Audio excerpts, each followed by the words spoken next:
जगह पर आपकी जनसंख्या इतनी बढ़ी कि कितना हो गए, लगभग 150 करोड़ के आसपास हो गए ना।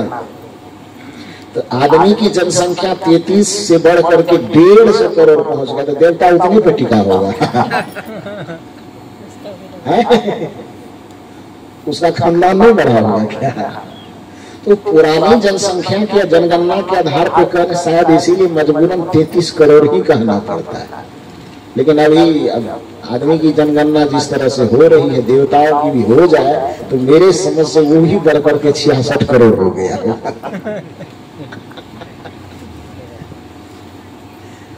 तो खैर जो भी हो, जिस देश में 33 करोड़ देवता की बड़ी कल्पना है, उस देश में आपके हाथ से दारू का बोतल गिराने के लिए, जिस देश में मंदिर चौराहे चौराहे पे मंदिर खड़ा है, कहीं राम का, कहीं शिव का, कहीं और किसी का, कहीं और किसी का, जिस देश में ऋषि प्रधान और कृषि प्रधान देश कहा जाता हो जिस देश को, उस देश में आपके हाथ से दारू को छुड़ाने के लिए, आपके हाथ से दारू का बोतल दूर करने के लिए आपके घर के महिलाओं को रात के समय में डंडा लेकर के सड़क पे घूमना पड़े। सोचिए कि आप किस भगवान के देश में, सोचिए जरा कि आप किस मंदिर वाले देश में, जरा सा सोचिए कि आप किस ऋषि प्रधान देश में, सोच करके देखिए कि आप किस धर्म प्रधान देश में जी रहे हैं।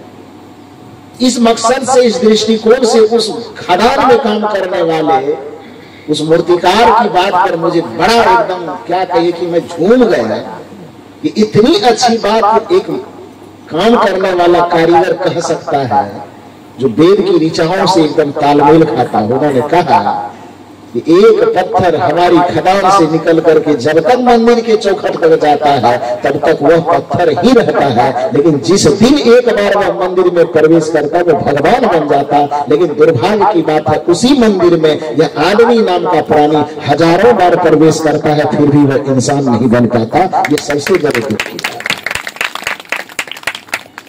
कदाचित यदि उस जगह पर प्रवेश करने के बाद आप में इंसानियत उतर जाती तो उस मंदिर की उपयोगिता और बढ़ जाती। फिर कबीर साहब को उस मंदिर के से शिकायत नहीं करना पड़ता, फिर कबीर साहब को यह नहीं कहना पड़ता कि मंदिर की कोई आवश्यकता नहीं। और यदि यह कबीर साहब कहते हैं कि मंदिर की कोई आवश्यकता नहीं, तो ये मंदिर की निंदा नहीं है, बल्कि मंदिर पर व्यंग है। आपको यदि व्यंग में और निंदा में अंतर समझ में नहीं आता है तो एक उदाहरण मैं आपको बताता हूं। मान लीजिए कि आप अपने बच्चे को किसी शिक्षक के पास पढ़ने के लिए दिए। उद्देश्य क्या था आपका? कि बच्चा अबोध से बोधवान हो जाए, इसमें शिक्षा के प्रति जागृति आ जाए, ललक आ जाए, पढ़ने लगे। 6 महीना लगातार बच्चे को शिक्षक के पास भेजने के बाद भी, 6 महीना तक पैकेज से फीस भरने के बाद भी, सारी मेहनत जो उस बच्चे के पीछे हो सकता है वो सारी मेहनत करने के बाद भी यदि उस बच्चे के अंदर अक्षर का बोध नहीं आ रहा है, पढ़ने के प्रति ललक नहीं जग रही है, तो बताइए कि आप गार्जियन होने के नाते क्या कहेंगे? बच्चे को कहेंगे कि कल से जाना बंद करो। टीचर के पास जाकर के क्या होगा? पैसा भी भर रहे हैं, समय भी जा रहा है, सब चीज जा रहा है, और जो जिस उद्देश्य से भेज रहे उद्देश्य पूरा नहीं हो रहा है। तो यदि आप उस शिक्षक के पास से अपने बच्चे को हटाना चाहते हैं तो ये शिक्षक की शिक्षा पर व्यंग है कि नहीं? जिस उद्देश्य से उस बच्चे को हम वहां भेज रहे, कदाचित वह उद्देश्य पूरा होता तो दुनिया का कोई भी गार्जियन अपने बच्चे को शिक्षक से क्यों हटाना चाहेगा? यदि आपको रोग लगा है और आप किसी डॉक्टर के पास जाते हैं, फीस भरते हैं, वो जो पथ्य बतलाता है उसको दिन रात आप टेबलेट, ये आधा टेबलेट दिन में खाओ, दोपहर खाओ, शाम खाओ, उसके बताए निर्देश के अनुसार हर एक काम हम करने के लिए तैयार है। फीस भी भर रहे हैं, दवा भी लगातार खा रहे हैं, 6 महीना इलाज करवाने के बावजूद भी रोग ठीक नहीं हो रहा है, तो खाने में जो दवाई खा रहा है, पैसा भर रहा है, उसका मन क्या करेगा? बताइए थोड़ा सा। उसका मन करेगा ना, झुंझला करके लास्ट में उसको कहना पड़ेगा भाई नहीं जाएंगे उस डॉक्टर के पास, कोई फायदा नहीं होता है, पैसा भी देते हैं, समय भी जाता है, दवाई भी खानी पड़ती है एकदम नियम के अनुसार, फिर भी कोई फायदा ना हो, क्यों जाएगा? तो जैसे एक समझदार व्यक्ति होने के नाते डॉक्टर के पास जाने का मकसद डॉक्टर से रिलेशन जोड़ना नहीं है, बल्कि डॉक्टर के पास जाने का मतलब रोग से निदान होना है। यदि रोग का निदान होता है तो डॉक्टर ठीक है, और रोग का निदान नहीं होता तो डॉक्टर खराब है। सीधी सी बात है, उसके पास नहीं जाना। एक टीचर के पास हम अपने बच्चे को पढ़ने देते हैं, यदि बच्चे में शिक्षा के प्रति ललक जग रही है तो शिक्षक बढ़िया है, और यदि उसके माध्यम से हमारे बच्चे में शिक्षा के प्रति आकर्षण नहीं जग रहा है तो पैसा वहां व्यर्थ का फेंकने की जरूरत नहीं है। कोई भी गार्जियन कहेगा हमारे बच्चे नहीं जाए। तो जब इस दुनिया में मंदिर की स्थापना की गई तो मंदिर बनाने का कुछ उद्देश्य रहा होगा कि नहीं रहा? बिना उद्देश्य का तो कोई आदमी कुछ नहीं करता है। मंदिर बना होगा तो मंदिर बनाने का उद्देश्य जरूर होगा कि यहाँ पर लोग जाए तो कुछ प्रेरणा ले सके, बुराई से दूर होने का प्रेरणा, कुशल से दूर होने का प्रेरणा, कुविचार से दूर होने का प्रेरणा, और न जाने कितने मानवीय सद्गुणों की प्रेरणा यहाँ से। जैसे कि अभी बता रहे थे श्री यतीन्द्र साहब जी कि आप एक मूर्ति के सामने जाइए तो उसकी सौम्यता को देखिए, उनकी मुस्कुराहट को देखिए। वह मूर्ति बनने से पहले जिस समय रहा होगा तो उन्होंने जैसा जैसा कर्म किया होगा उस कर्म को, उस चरित्र को देखिए, और उस कर्म और चरित्र को अपने जीवन में उतारने का प्रयास कीजिए। इसी प्रेरणा के लिए वो मंदिर बनाया गया है। लेकिन राम के मंदिर में जाने के बाद भी जो राम अयोध्यापति दशरथ के पुत्र राम से मर्यादा पुरुषोत्तम श्री राम बन गए, तो बना क्यों?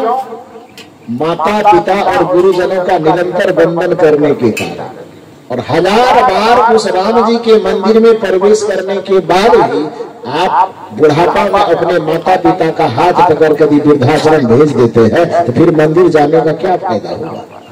क्या सिखाया?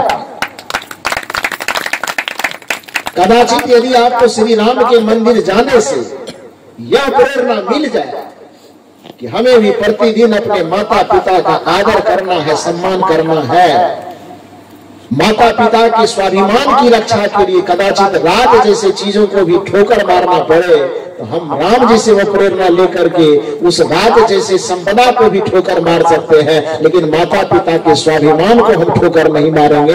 यह प्रेरणा यदि आपको मंदिर जाने से मिल रहा है तो फिर उस मंदिर को नमन है, उस मंदिर की आवश्यकता है। लेकिन यदि उस मंदिर में जाने पर भी आपके चित्त में कोई परिवर्तन नहीं आ रहा है, केवल 2 मिनट के लिए आप मंदिर के अंदर जाकर के पुजारी बनते हैं, अब बाकी मंदिर से निकलने के बाद आपका व्यवहार हैवान की तरह होता है, तब कबीर साहब जैसे महापुरुष को व्यंग करना पड़ता है, हटाओ इस मंदिर को, इसकी कोई आवश्यकता नहीं है। मंदिर की निरर्थकता को मंदिर थोड़े साबित कर रहा है, मंदिर की निरर्थकता को आप साबित कर रहे हैं। जो मंदिर बना था कुशल से दूर होने के लिए, जो मंदिर बना था थोड़ा आध्यात्मिक चर्चा करने के लिए, जो मंदिर बना था कि आदमी दिन भर उलझनों में थक करके जब चूर हो जाए तो शाम के वक्त में 5 आदमी बैठ करके वहां कुछ कीर्तन करे, वहां कुछ भजन करे, कुछ अच्छी अच्छी आध्यात्मिक चर्चा करे, इसी उद्देश्य से तो बनाया गया था। लेकिन दुर्भाग्य है कि उसको इस उद्देश्य में उपयोग न करके शाम के वक्त अंधेरे में जाके बजरंगबली के पीछे बैठ करके गांजा पीते हैं। तो कबीर साहब क्यों न कहे, क्यों बनाया मंदिर? कहेगा कि नहीं? अब कबीर की बात छोड़, दुनिया का कोई भी समझदार आदमी होगा उनको कहना पड़ेगा, क्योंकि जिस उद्देश्य से उसको बनाया गया उस उद्देश्य की पूर्ति आप होने नहीं दे रहे हैं। राम जी की मूर्ति इसलिए बनाई गई कि उनको देख करके कम से कम उनसे चरित्र से प्रेरणा ले सके कि प्रातः काल उठ के रघुनाथा माता पिता गुरु ना बना। ये काम तो आपने किया नहीं, बस केवल फूल चढ़ा दिए, अगरबत्ती दिखा दिए, समझ ले कि पूजा हो गई। एक पूजा करने वाला व्यक्ति जब मंदिर जाता है, एक भजन में आता है, मैं तो मंदिर गया पूजा आरती की, पूजा करते ही मन में ख्याल आ गया। मैं तो मंदिर गया पूजा आरती की, पूजा करते ही मन में ख्याल आ गया। क्यों ख्याल आया? क्योंकि जिसके पास गए हैं खड़ा होने के लिए, अपने माता और पिता की बात का, वाणी का लाज रखने के लिए अयोध्या जैसे राज को लात मार करके जंगल चला जाता है। और ऐसे व्यक्ति के मूर्ति के सामने, प्रतिमा के सामने हम खड़े हैं, अचानक हृदय में ये भाव आया कि मैं तो मंदिर गया, पूजा आरती की, पूजा करते ही मन में ख्याल आया। उस प्रतिमा को देखकर क्या ख्याल आया?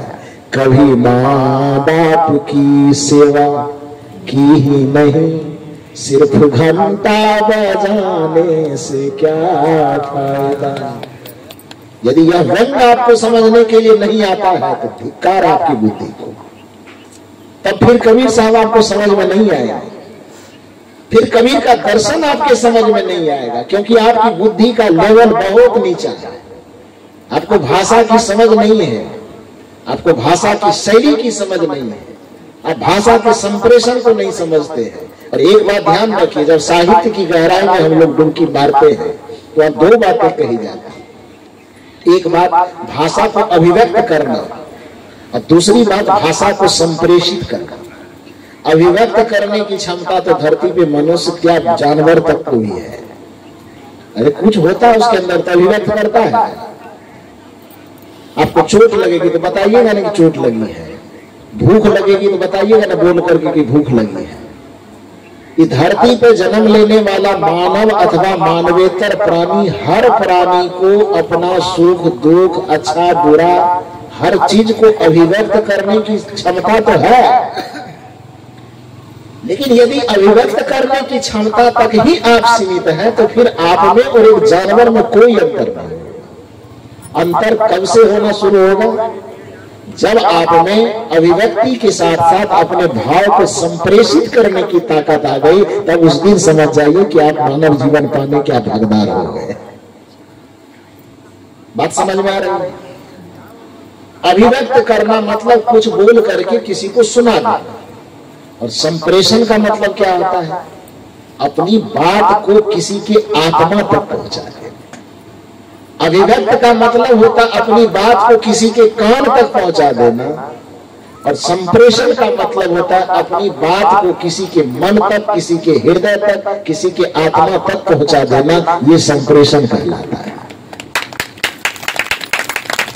अभिव्यक्ति की क्षमता दुनिया में हर एक व्यक्ति, बच्चे के पास भूख लगेगी तो चचियाएगा, रोएगा, चिल्लाएगा, तो अभिव्यक्त तो कर ही रहा है ना वो कि हमको भूख लगी है, खाना दीजिए। संप्रेषण की कला नहीं होने के कारण आज पति पत्नी में जो विवाद देखा जाता है, सास बहू में जो विवाद देखा जाता है, बाप बेटे में नहीं बनता है। क्यों नहीं बनता? पीछे का वजह सिर्फ इतना है कि हम कहना कुछ और चाहते हैं, समझता कुछ और। हम बोलते हैं कुछ और, वो समझता है कुछ और। हम करते हैं कुछ और, वो समझता है कुछ और। क्यों?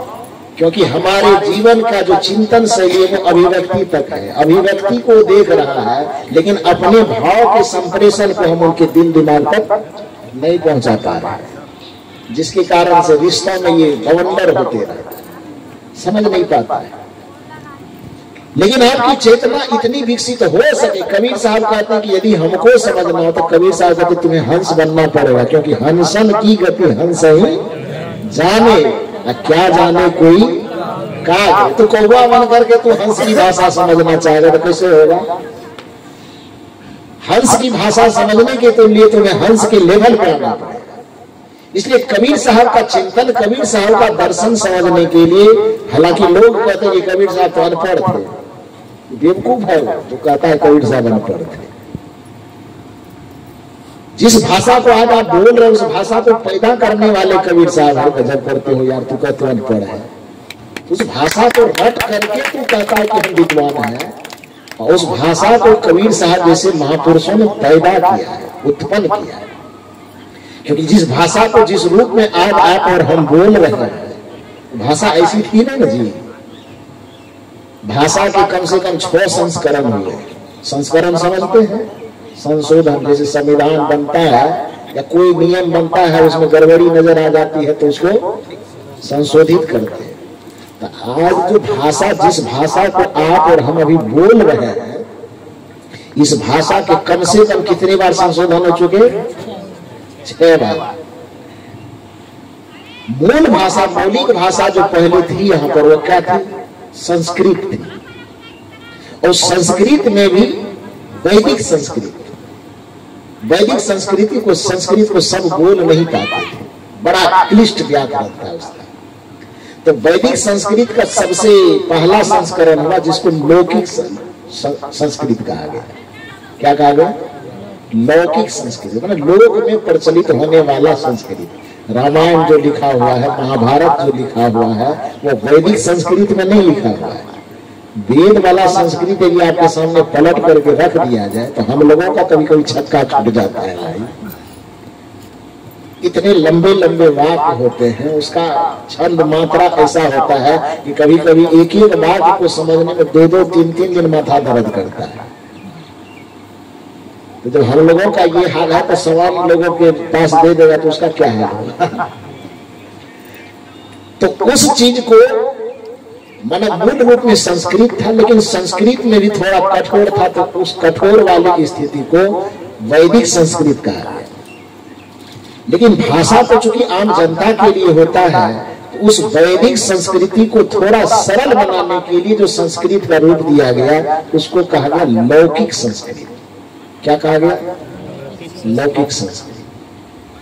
भगवान बुद्ध जब आए, भगवान महावीर जब आए, उन्होंने कहा कि भैया ये संस्कृत तो थोड़ा लोग समझता है, लेकिन अपने ज्ञान को, अपने सत्संग को, अपने भक्ति को हमें आम जनता तक पहुंचाना है। तो आम जनता की जो भाषा ही नहीं है, तो ये थोड़े लोगों की भाषा को हम पूरे जनता तक कैसे पहुंचा पाएंगे? तो उन्होंने संस्कृत से परहेज कर दिया और भाषा का एक नया संस्करण उन्होंने किया और आम जनता की भाषा को उन्होंने पाली भाषा में कन्वर्ट कर दिया। पाली समझते हैं? नहीं समझते, कभी देखे नहीं तो कैसे समझिएगा। धम्पद वगैरह जो पढ़ते होंगे, धम्पद का ग्रंथ, हालांकि मूल ग्रंथ त्रिपिटक, जैसे महाभारत बृहद ग्रंथ है और उस महाभारत के अंदर गीता छिपा हुआ है, लेकिन गीता इतना महत्वपूर्ण है कि उसको महाभारत से निकाल करके एक अलग ग्रंथ ही बना दिया गया, गीता। गीता तो मौलिक ग्रंथ नहीं है, वो महाभारत का पार्ट है, महाभारत का हिस्सा है। उसी प्रकार से भगवान बुद्ध की परंपरा में त्रिपिटक एक महान ग्रंथ है, विशाल ग्रंथ है, और उस त्रिपिटक के अंदर धम्पद है, गीता की तरह। लेकिन वह इतना महत्वपूर्ण पाठ है कि लोगों ने, विद्वानों ने उनको उससे निकाल करके गीता की तरह एक अलग ग्रंथ उसको बना करके दुनिया के सामने पेश किया, जिसको धम्पद कहा जाता है। उन पुस्तकों को पढ़ेंगे तो भगवान बुद्ध, महावीर आदि के जो विचार है वो किस भाषा में है? पाली भाषा। आगे चल करके जब नाथ संप्रदाय, सिद्ध संप्रदाय का प्रचलन हुआ तो उन्होंने भी कहा भैया पाली से भी काम नहीं चलेगा, तब क्या करो, उसको प्राकृत में कन्वर्ट करो। तीसरा संशोधन। प्राकृत में कन्वर्ट होने के बाद में जब मैथिली, ये बिहार प्रदेश के मिथिलांचल इलाके में विद्यापति वगैरह हुए, जो शायद साहित्य में आप लोग कभी कभी पढ़ते होंगे, उन लोगों के जमाने में उन्होंने कहा नहीं, इसको भी और थोड़ा सा अपभ्रंश में लाया। सिद्ध संप्रदाय के भी कुछ विद्वानों ने अपभ्रंश में उसको लाया, और अपभ्रंश में आने के बाद भाषा का ये चौथा संस्करण। अपभ्रंश से ही आगे चल करके अलग अलग क्षेत्रों में जब थोड़ा थोड़ा मनुष्यता का विकास हुआ, थोड़ा थोड़ा साहित्य सृजन की भावना जगी, तो अलग अलग क्षेत्रों में लोगों ने अलग अलग भाषा का गठन किया। आपके छत्तीसगढ़ी भी एक भाषा के अंतर्गत आता है। पूर्वी मागधी से 3 भाषा निकली, अवधी, ब्रज भाषा और छत्तीसगढ़ी।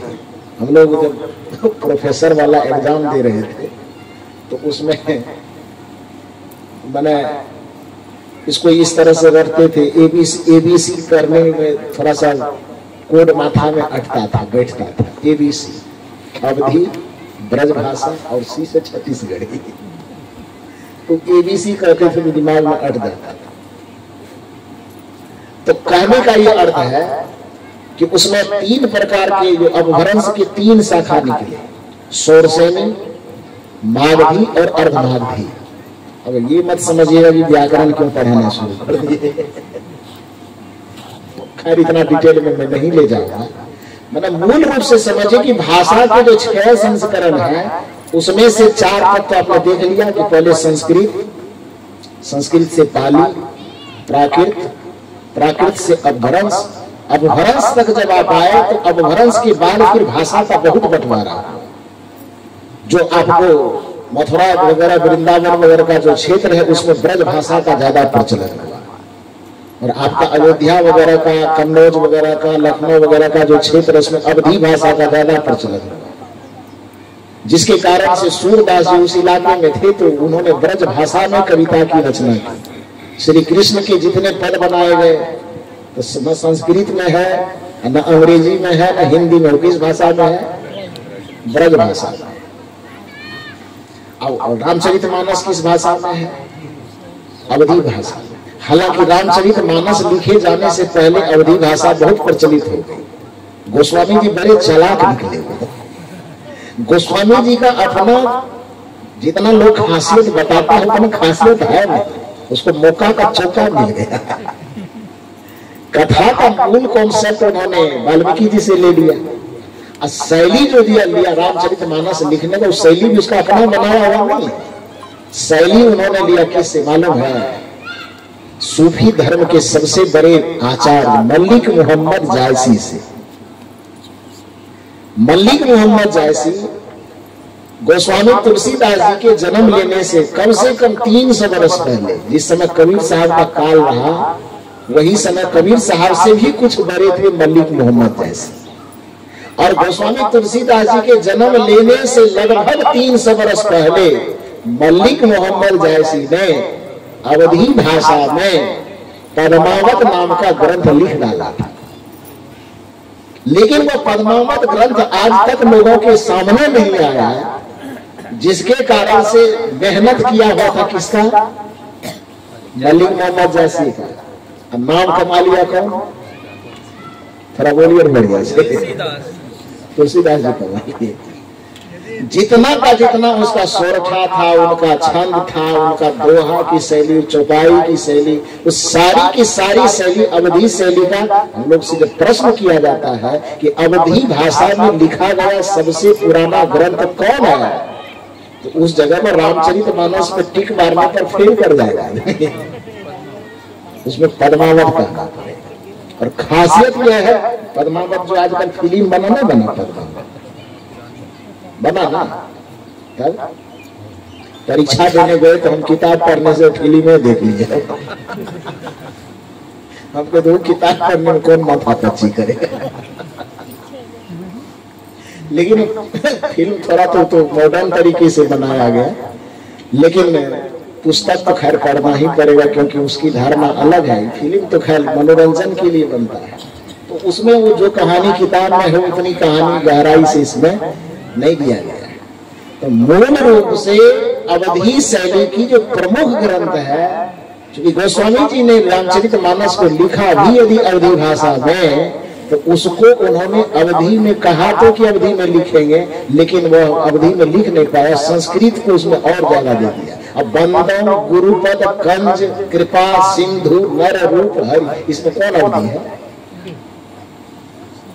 बंदम ये संस्कृत का शब्द है, कृपा सिंधु ये संस्कृत का शब्द है, नर संस्कृत का शब्द है, हरि संस्कृत का शब्द है। तो शपथ तो खाया कि हम भाषा की अवधि में इसको ले जाएंगे, लेकिन संस्कृत वाला पार्टी था वो तो उस शपथ के कायम नहीं बन सका। बहुत सारे संस्कृत के शब्दों को अवधि में पिरो दिया।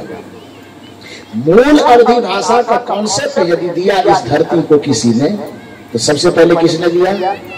मलिक मोहम्मद जायसी ने, पद्मावत लिख करके। रामचरितमानस लिखने में गोस्वामी जी को सारा चीज बना बनाया मिल गया। कथा मिल गया वाल्मीकि जी से और शैली मिल गया किससे? जयसिंह जी से। लिया लिख करके राम जी को कथा का आधार बना करके कॉन्सेप्ट उधर दोनों जगह से कॉन्सेप्ट, कथा का कॉन्सेप्ट वाल्मीकि जी से और शैली का कॉन्सेप्ट जयसिंह जी से ले करके बस लिख मारा और दुनिया के सामने आके चमक गया। बाप रे बाप, इतना बड़ा ग्रंथ दे दिया दुनिया को, पूछो मत। इतनी बड़ाई लूट लिए वो गोस्वामी जी, जितना बड़ाई लूटे उतनी बड़ाई के शायद हम लोगों की दृष्टि में उतना के हकदार वो नहीं है।